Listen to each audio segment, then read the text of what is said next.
বাছুরের যত্ন। ডেইরি খামারের জন্য বাছুর খুবই গুরুত্বপূর্ণ সম্পদ। তাই বাছুরের যত্ন করা খুবই জরুরি। সুস্থ ও সবল বাছুর প্রতিটি খামারির জন্য খুবই গুরুত্বপূর্ণ। তাই বাছুরের কিছু গুরুত্বপূর্ণ বিষয় যত্ন আমাদের জানা খুবই জরুরি। আমি বাছুরের যত্ন সম্পর্কে কিছু গুরুত্বপূর্ণ বিষয় আলোচনা করব। 1 নম্বর, বাছুরের জন্মের সাথে সাথেই সাধারণত বাছুর শ্বাসকষ্ট দেখা দেয়। এই শ্বাসকষ্ট থেকে রক্ষা করতে হলে বাছুরকে তার বুকের পাঁজরের উপর আমরা হাতের তালু দিয়ে আস্তে আস্তে প্রেসার দিলে তার শ্বাস প্রশ্বাস খুব তাড়াতাড়ি স্বাভাবিক হয়ে যায়। অনেক সময় নাকে এবং মুখে ফু দিলেও তাদের শ্বাস প্রশ্বাস খুব তাড়াতাড়ি স্বাভাবিক হয়ে আসে।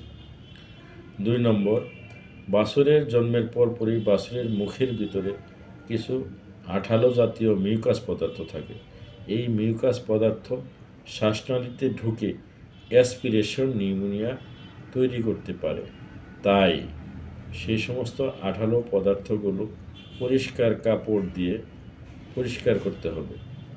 3 নম্বর, বাছুর দাঁড়ানোর সাথে সাথেই তাকে পর্যাপ্ত পরিমাণ কোলোস্ট্রাম খাওয়াতে হবে। বাছুরের গায়ের আঠালো পদার্থ পরিষ্কার করার জন্য কোনো অবস্থাতেই তাকে গোসল করানো যাবে না। 4 নম্বর, বাছুরের নাভি পরিষ্কার করার জন্য অ্যান্টিসেপটিক ব্যবহার করতে হবে। কারণ নাভির মাধ্যমেই 2টি গুরুত্বপূর্ণ রোগ হয়। একটা হলো নেভাল ইল আর একটা হলো ধনুষ্টঙ্কার বা টিটেনাস। সেই জন্য বাছুরের নাভিকে কয়েকদিন যাবৎ অ্যান্টিসেপটিক ওয়াশ করতে হবে।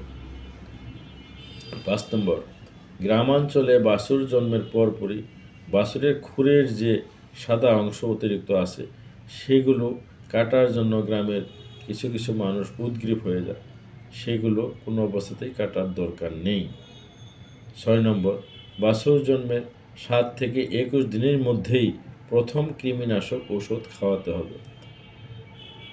এই ক্ষেত্রে আমরা পাইপেরাজিন এবং আইভারমেকটিন ব্যবহার করতে পারি। প্রথম ডোজ দেওয়ার 10 দিন পর দ্বিতীয়বার বা বুস্টার ডোজ দিতে হবে। এই ক্ষেত্রে বাছুর খুব তাড়াতাড়ি হৃষ্টপুষ্ট হয় এবং বাছুর কৃমিমুক্ত হলে এই বাছুরগুলো তাড়াতাড়ি বৃদ্ধিপ্রাপ্ত হয়। 7 নম্বর, বাছুরকে তার শরীরের ওজনের 10% হারে দুধ খাওয়াতে হবে এবং সর্বোচ্চ 4 কেজি পর্যন্ত দুধ খাওয়ানো যেতে পারে। জন্মের 1 থেকে 7 দিন বয়স পর্যন্ত প্রতিদিন 2 লিটার, দ্বিতীয় সপ্তাহ প্রতিদিন 3 লিটার, তৃতীয় সপ্তাহ হতে 12 সপ্তাহ পর্যন্ত প্রতিদিন 4 লিটার, 13 সপ্তাহ হতে 16 সপ্তাহ পর্যন্ত প্রতিদিন 3 লিটার, 17 সপ্তাহ হতে 20 সপ্তাহ পর্যন্ত প্রতিদিন 2 লিটার, 21 সপ্তাহ হতে 24 সপ্তাহ পর্যন্ত প্রতিদিন 1 লিটার দুধ খাওয়াতে হবে। মনে রাখতে হবে 24 সপ্তাহের পরে বাছুরের আর কোনো দুধের প্রয়োজন নেই। এই সময় যদি কোনো বাছুর দুধ খায় সেটা আর তেমন কাজে লাগে না, শুধু সে তার অভ্যাসগত কারণে সে দুধ খেতে চায়। 9 নম্বর, বাছুরকে 3 থেকে 4 মাস বয়সে প্রথম বাদলা রোগের টিকা দিতে হবে। বর্তমানে এলএসডি খুবই মারাত্মক রোগ। এই সময়ে এলএসডি টিকা দেওয়া জরুরি। বাছুর রোগমুক্ত থাকলে এবং বাছুরের স্বাস্থ্য ভালো থাকলে সেই বাছুর ভবিষ্যতে একটা খামারের জন্য বিরাট সম্পদ। আর সবচেয়ে বড় কথা হলো যে খামারে বাছুর টিকে না সেই খামার আসলে লাভজনক থাকে না।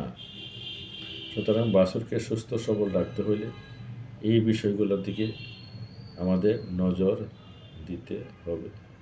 আরেকটা জিনিস, না বললেই নয়। বাছুর খুব কম বয়সে খুব দ্রুত বর্ধনশীল শরীর থাকে। এই সময়ে তার শরীরে মিনারেলের ঘাটতি দেখা যায়। এই মিনারেলের ঘাটতি পূরণের জন্য রক সল্ট খাওয়াতে হবে এবং খামারে সেটা ঝুলিয়ে রাখতে হবে। যখন যেটা প্রয়োজন হবে তখন সে বাছুর অথবা গরু সেগুলো চেটে চেটে খাবে। এতে বাছুর সুস্থ সবল থাকবে এবং তার রোগ প্রতিরোধ ক্ষমতা অনেক বেশি থাকবে। সবাইকে ধন্যবাদ।